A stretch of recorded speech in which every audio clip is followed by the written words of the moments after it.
Our fathers came here, and they lived and died here, and we ain't moving nowhere, make no mistake. Cause we ain't giving up no mountain, we ain't giving up no tree, we ain't giving up no river, that belongs to we. Not one blue sake, not one rice grain, not one rice, not a blade of grass. We love the open country of the Rupununi and the Essequibo, the time on night. Though we may criticize it, this is our home, we love it, and we need to keep it. We have that right. So we ain't giving up no mountain, we ain't giving up no tree, we ain't giving up no river, that belongs to we. Not one blue sake, not one rice grain, not one rice, not a blade of grass. So we ain't giving up no mountains, we ain't giving up no tree, we ain't giving up no river, that belongs to we. Not one blue sake, not one rice grain, not one rice, not a blade of grass.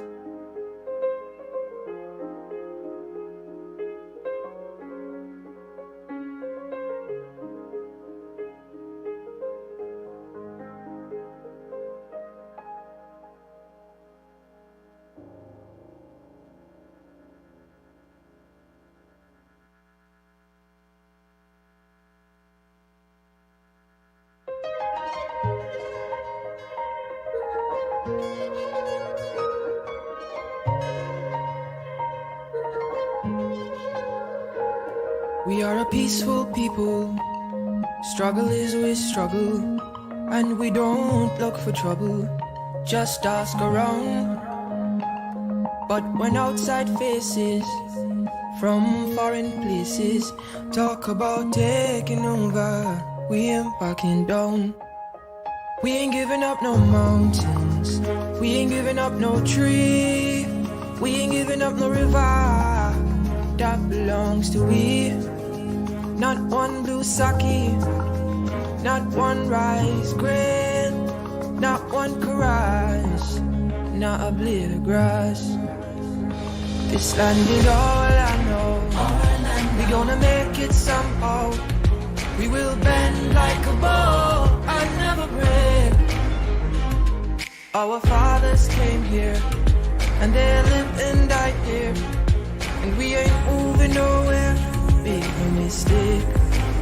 Cause we ain't giving up no mountain, we ain't giving up no tree, we ain't giving up no river, that belongs to we. Not one blue sake, not one rice grain, not one rice, not a blade of grass. We love the open country of the Rupununi and the Essequibo, the time on night. Though we may criticize it, this is our home, we love it, and we need to keep it. We have that right. So we ain't giving up no mountain, we ain't giving up no tree, we ain't giving up no river, that belongs to we. Not one blue sake, not one rice grain, not one rice, not a blade of grass. So we ain't giving up no mountains, we ain't giving up no tree, we ain't giving up no river, that belongs to we. Not one blue sake, not one rice grain, not one rice, not a blade of grass.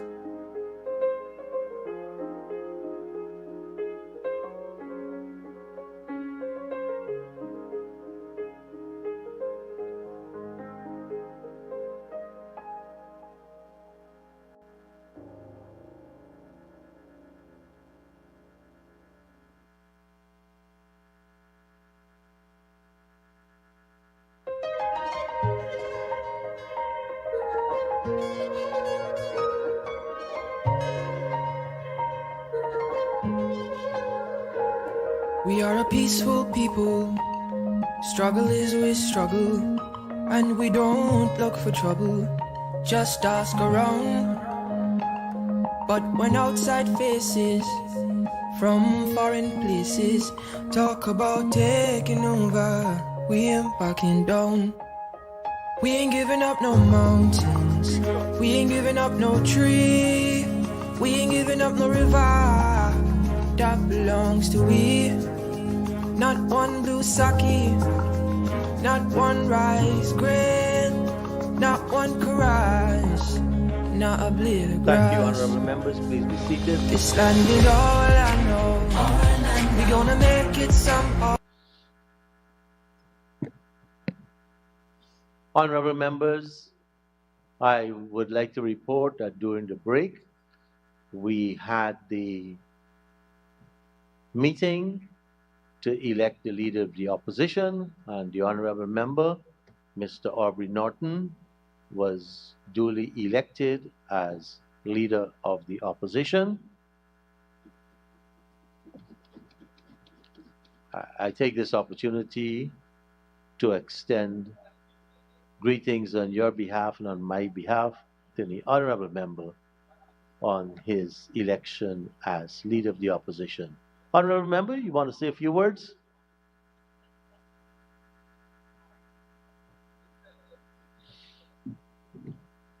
Since I will speak a little later, Mr. Speaker, just to say thanks to, first of all, the members of the opposition who elected me unopposed, and special thanks to you for convening the session, and just pledge that I will work in keeping with the Constitution of Guyana to realize what needs to be done as an opposition leader. Thank you. Thank you very much, honorable leader of the opposition. We now resume the consideration of the motion to amend Standing Order number 82. Honorable member, Mr.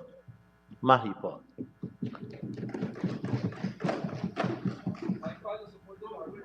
Thank you very much, Comrade Speaker. I rise on this side of the House to make my contribution on what I consider a very vexatious motion. But before I do so, permit me, as the first speaker after the break, to congratulate the leader of the opposition and who is also the leader of the People's National Congress Reform and the chairman of APNU on his election recently as leader of the opposition. I have no doubt that Comrade Leader, Comrade Aubrey Norton, will serve us well and guide us in a direction to remove the People's Progressive Party from government. Comrade Speaker, similarly, I wish to offer congratulatory greetings to the Honorable Valda Ann Lawrence on her return to the National Assembly, and with her wealth of knowledge and experience, I have no doubt that she will also contribute to the removal of the People's Progressive Party from government. Sir, we have a motion before us that was brought by the Honorable Minister of Parliamentary Affairs and Governance to change the Standing Order by way of amending Standing Order 82 and insert 82.4, whereby it seeks to insert that a quorum shall be 5 members, 2 representing the government side, 2 representing the opposition, and the chairperson. But before I go down into this motion, permit me, sir, to say that the last Public Accounts Committee we had was Monday gone, 2 days ago. And I vividly remember that it was the Honorable Bishop Edghill, Bishop 1 Edghill, who attempted to hoodwink the Public Accounts Committee in a means where he requested. Honorable member, you know, imputing hoodwink? I withdraw, sir. Sir, I wish to say that the Honorable Bishop Edghill tried to bamboozle the Public Accounts Committee. And what he did, sir, was to request of the Public Accounts Committee to finish early so that persons can go to prayer session. And he said that it is prayer week or Holy Week, and persons should be given that opportunity. The chairman of the Public Accounts Committee asked how many members will like to go to prayer session, and how many persons that are present there would like to go to prayer session. The Honorable Bishop Edghill said a lot of members made representation to him, and that is why he is raising it. So when he did that, I made the request of Public Accounts Committee to ask openly how many persons present here will like to go to prayer session. And we ensured we asked every member present at Public Accounts Committee. We had the members of Parliament, who were 5 on the government side, 4 on the opposition side. We had the advisors, 3 of them. We also had additional staff from the Auditor General. We had the parliamentary staff that are supporting us at PAC. We had the agency that we were examining. It was roughly a total of about 30 to 40 people there. And when the chairman asked how many people would like to go to prayer session, only the bishop put his hands up. So I don't know if it was only the bishop who was saying that there's many people represented, but there was a clear indication, sir, that the Honorable Bishop wanted us to finish PAC early. And I believe, sir, that the government side wants to run from scrutiny of their accounts that are coming up.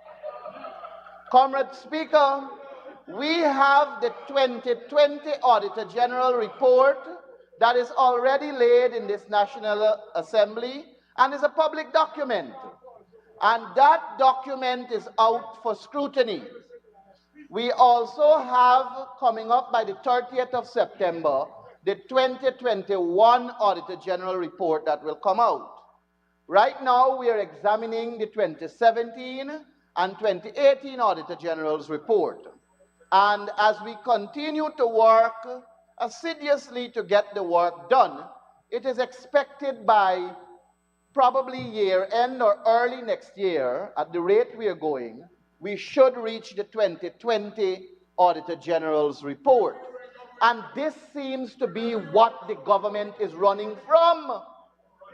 That is why they have brought this motion before us, in an effort for them to stay away from PAC, so that we will not be able to reach to their account before the next regional and general elections.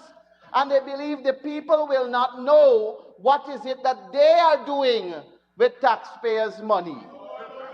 But sir, 23 years the People's Progressive Party were in government before this installed set came here. And sir, for that 23 years, there was no attempt to change the standing order or to change what constitutes a quorum at the Public Accounts Committee. The Public Accounts Committee has been in existence in this country since 1963, and it was always any 3 members that would constitute a quorum for the Public Accounts Committee. But we don't want that now. The government side don't want that now. But let me look at this particular be it resolved clause, sir. And I refuse to believe that the Honorable Gail Teixeira, with her wealth of experience in this Honorable House and her service to this country over 30 plus years, would craft something like this. I refuse to believe that. And let consciously, of course. Now, this is saying that Standing Order 82.4 will now read after this is passed, because they have the number, and you know it's either they will often say something that you are known to have said before in this house, sir. We will have our say, but they will have their way. Sir, a quorum shall be 5 members, 2 representing the government, 2 representing the opposition, and the chairperson. So if something, sir, if something is to happen to the current chairman of PAC, and God forbid, I don't want anything to happen to my good brother, but if something is to happen to my good brother, are you saying that we will never be able to have another PAC meeting? Because the quorum, in order for us to elect a new chairman, we got to quorate. We will have to quorate before we can elect another chairman. And for us to quorate, we got to get a chairperson. That's what this clause saying here. This clause is saying that you got to get 2 members from the government side, 2 from the opposition, and the chairman to quorate to have any meeting. So even if we got to elect a new chairman, we got to get the old chairman first. That is what this motion is saying. That is the be it resolved clause here. So it is going to be very, very difficult, sir, for us to have a PAC meeting, and that seems to be what the government side wants to do. And you know, this is the first Public Accounts Committee that has put everything that is happening in the public domain. We have the Facebook Live, the parliamentary page, that would normally put out everything that is happening at the Public Accounts Committee. And that was an initiative of the current PAC under the stewardship of Comrade Jarmaine Figuera. So the public now sees what is happening. When we listened to what Honorable Bishop Edghill said, one would believe that the PAC came into existence in 2015.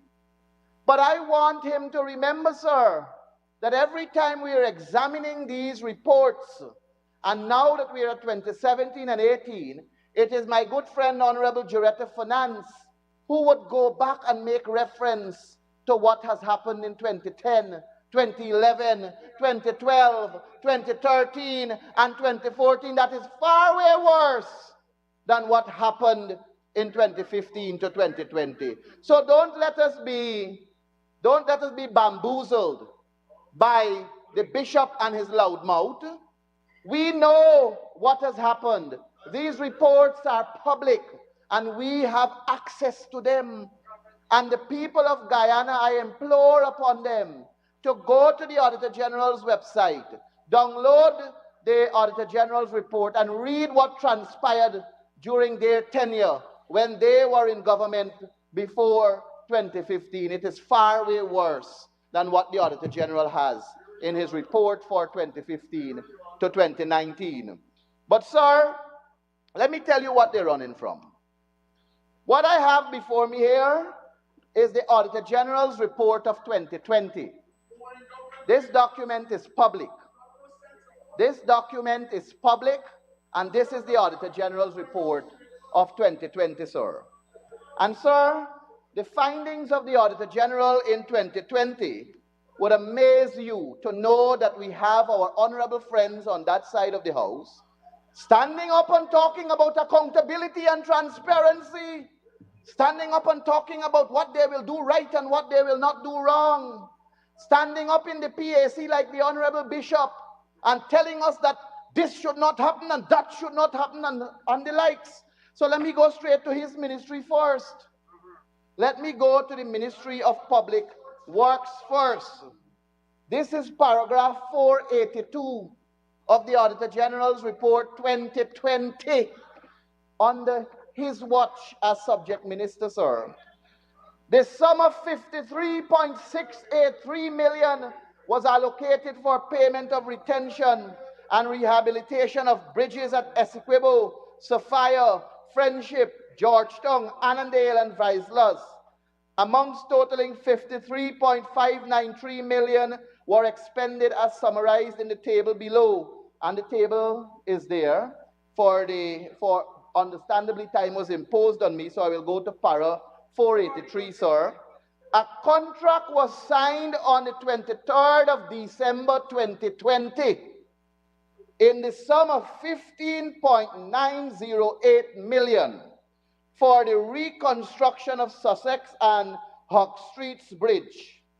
Two payments totaling 8.467 million, which represents approximately 53% of the contract sum, were made within 1 week of the signing of the contract. And this is the same honorable bishop that complains bitterly about contract signing at the PAC and the percentage that is paid to contractors. However, the contractor did not provide a mobilization advance bond and a performance security of 20 and 10% of the contract price, respectively, as required. As a result, the ministry would not have been in a position to levy on any bonds should the contractor default. This is poor contract administration. Is that Mr. Sir? Is the Auditor General of the Cooperative Republic of Guyana is saying this. And these are matters that we are constantly banging at the PAC that should not happen. And the Honorable Bishop is the loudest person at PAC for these kind of things. But he is very quiet right now, sir. Sir, paragraph 484. Okay, you've made a point, but as far as I understand, the process is that these observations are opinions of the Auditor General. That is why we have the public accounts to prosecute these opinions, right?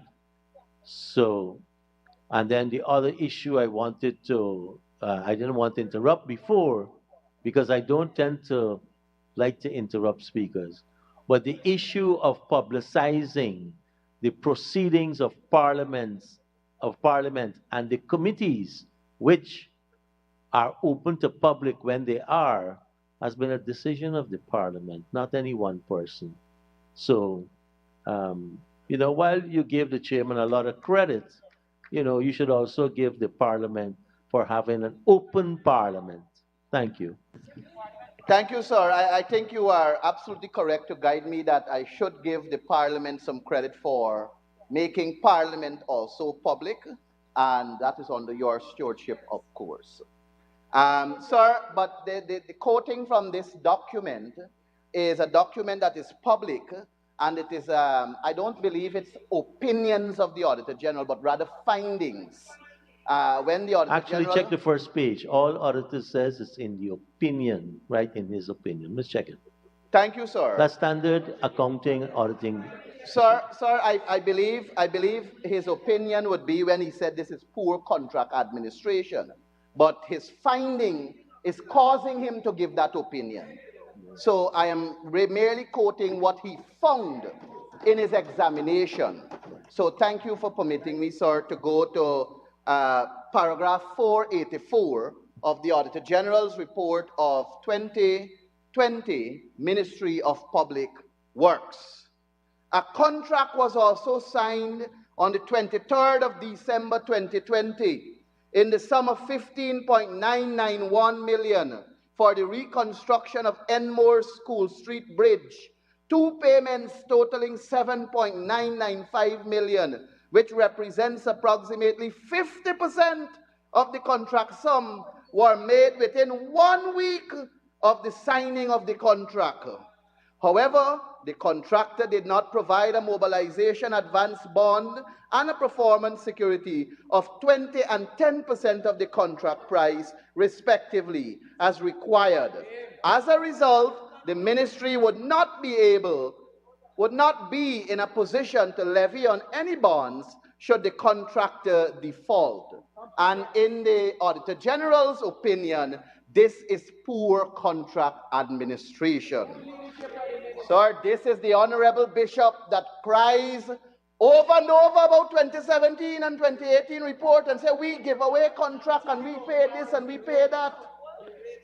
Paragraph 485, and I wish if I had 5 hours to stand up here. According to the special conditions of the contract for works on the bridge at Vryslus, Enmore, and Annandale, the intended completion date was stated as 6 weeks after the issuance of the letter of commencement. However, the commencement orders were not provided for audit examination. As a result, we were unable to determine the commencement dates and thus the scheduled completion dates of the contract. Further, the general conditions of the required notices of completion to be sent by the contractors requesting the engineer to issue certificates of completion. However, neither notices of completion nor completion certificates were seen. As a result, we were unable to determine whether the works were completed within the intended scheduled completion time. Sir, there are many more paragraphs here on the Ministry of Public Works. But you see what I am telling you, Comrade Speaker? This is what the Honorable Edghill don't want us to get at. This is what he don't want us to get at. But it is not isolated to his ministry alone, sir. I am now looking at office of the Prime Minister. I am now looking at the office of the Prime Minister. And I would love to see if the Prime Minister could smile as I read. The sum of $900 million was allocated under Program 022 Disaster Preparedness, Response and Management, line item 6292 dietary. The sum of $4.647 million was transferred from that line item, leaving a revised allotment of $895.353 million, which was fully expended. A summary of the expenditure is shown in the table below. Items purchased for relief hampers, $890,822,000.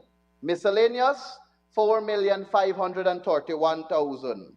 In addition, the items purchased via 11 payment vouchers processed for sums totaling $213.852 million were verified as having been received. However, the difference of 15 payment vouchers processed for the sum of $577.070 million were not presented for audit examination. As a result, it could not be determined whether the items valued $577.070 million were received and properly accounted for. Comrade Speaker, that is office of the Prime Minister. It doesn't stop there, sir. It doesn't stop there. We now move to Ministry of Local Government and Regional Development. Interdepartmental warrants, para 337. The ministry issued 168 interdepartmental warrants totaling $371.718 million for regions number 1 to 10 and Ministry of Public Infrastructure during the period under review. Financial returns for 53 of these IDWs totaling $70.844 million were not presented for audit as detailed in the table below. An examination of the warrant register revealed that of the 168 warrants issued, 124 warrants totaling $342.486 million reflected unexpended amounts totaling $110.903 million. However, the full amount of $342.486 million was reflected in the appropriation accounts as expended, resulting in the appropriation accounts being overstated by the amount of $110.903 million. Comrade Speaker, as I say to you, these are the things that they are trying to hide from the Public Accounts Committee and hide from the people of Guyana. Comrade Speaker, Ministry of Local Government and Regional Development again, para 348. The amount of $6.550 million was budgeted for fuel and lubricants for 2020. According to the appropriation accounts, the sum of 6.530 million was expended as at 31st of December 2020. However, according to the fuel register, it was noted that the ministry prepaid for fuel amounting to 4.548 million, which was not received as at the 31st of December 2020. These are the things that they are running from, Comrade Speaker. These are the things that they are running from.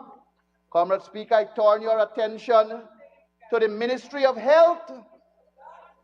The Ministry of Health, Para 705, Drugs and Medical Supplies. Where is my good friend, Honorable Dr. Vishwa Mahadio, who sits on the Public Accounts Committee too, and who drills the accounting officer about drugs and medical supplies, and want to question about the process and how these interdepartmental warrants from regions to ministry and MMU and a whole host of other things. Here what happened in 2020, sir. The sum of 8.070 billion was allotted under line item 6221, drugs and medical supplies. Allotment transfers to line item totaled 52.959 million, resulting in an increased revised allotment of $8.123 billion. An analysis of the payments revealed that amounts totaling 8.122 billion were paid as summarized in the table below. And you have the list here of the persons who provided it. But hear this, Mr. Speaker, Para 707. As can be noted from the table above, drugs and medical supplies valued 1.568 billion were paid for, but not yet received. However, only the sum of 551.819 million was covered by bank guarantees. As a result, should the suppliers default on the supply of goods amounting to the difference of 1.016 billion, the ministry could encounter difficulties recovering the sum. These are the findings of the Auditor General in 2020, sir. And this is what the People's Progressive Party don't want the public to hear about. But, Comrade Speaker, given time constraints that are understandably imposed upon me, I cannot go through this entire document, which is 574 pages. 574 pages of the Auditor General's report that unearthed discrepancies, that unearthed wrongdoings, I will say, sir, on the government side as in terms of what they did with government money. Sir, and why all of this is happening, I can see my good friend, the Honorable Attorney General, is taking a nap. But notwithstanding him taking a nap, sir, I wish to remind him that he has a responsibility to the people of Guyana, and that is to prosecute defaulters. And I hope that he will take heed, sir, to what I am referencing here, and perhaps launch an investigation on his own colleagues and what is happening under their watch, Comrade Speaker. Comrade Speaker, so I took the opportunity of telling you and telling this Honorable House and the people of Guyana what is happening with our accounts now, so that the public will understand why, after so many years the PPP have been in government, why only now they are coming to this Honorable House to insert such an amendment to the quorum of the Public Accounts Committee. The Public Accounts Committee has the authority, sir, to examine these findings of the Auditor General. And we want to do it in a manner where we are up to date, with the Auditor General's report, so that when we find and we clarify and we get clarity and guidance according to the Fiscal Management and Accountability Act, the Procurement Act, and the Stores Regulation, we will also be able to provide good guidance to some of these accounting officers that we have now. Some of these accounting officers that we have now who are new to the system. And that is why we have been working extensively to ensure that we reach with current day, so that when the advice is given to them, we don't expect to see a repeat in the next year from the Auditor General. But the People's Progressive Party doesn't want that. They don't want that. They are afraid because the public is seeing what is going on. And they're afraid of us reaching this report and the one that's going to come out before the 30th of September 2021. That is the pivotal point, the most important point to note in this vexatious motion. And it is unfortunate that the Honorable Teixeira, who said to us at the Public Accounts Committee that she is the expert on transparency and accountability, and she was honored, I think, she was honored along that line as an expert in transparency and accountability, would bring such a motion to this House. Mr. Speaker, number 40, standing order, point of order. I said that I was a Guyana expert on the Inter-American Commission Against Corruption. I never said I was the expert on it. Thank you very much, Honorable Minister. So, Honorable Member, yes. Apologize and withdraw that. Thank you, sir. I apologize and withdraw. And I thank the Honorable Member for reminding me she's the Guyana's expert. She's the Guyana's expert on corruption, which really and truly means that she stands for accountability and transparency. Or she should. That is what it means to me, sir. And I find it so strange. I find it so strange, sir, that the Guyana's expert would bring such... Honorable Member, what it means to you, you could keep to yourself, right? So don't make it out that the minister promoted herself as Guyana's expert or the expert. She says on a convention, right? Good. Continue. Yes, sir. Thank you very much. I'm sure that Honorable Teixeira treats that accomplishment as a privilege to be dubbed as Guyana's expert on corruption. But I find it very strange, Comrade Speaker, that a person with such an accolade would bring such a motion to this House, attempting to tell this country that if they decide not to come to PAC, there can be no PACs. If they... To continue, Honorable Member, you will have to get an extension. Thank you. Thank you very much, Comrade Speaker. I move that the Honourable Member be given 5 minutes to conclude his presentation. Honorable Members, you may continue to conclude. Thank you, Comrade Speaker. So, Comrade Speaker, I am saying in a nutshell that I find it very strange that the Honorable Minister of Parliamentary Affairs and Governance, with a wealth of experience in the governance system of our country, would bring such a motion to this Parliament to basically say to us that if they decide not to come to PAC, there can be no PAC.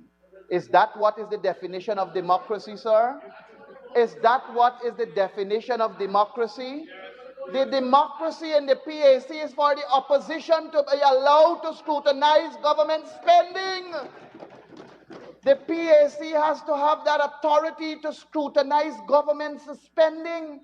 There is nothing that is stopping them from coming to PAC. PAC is every Monday, statutorily speaking, every Monday is PAC at 10 o'clock. And every Monday we have been having PAC.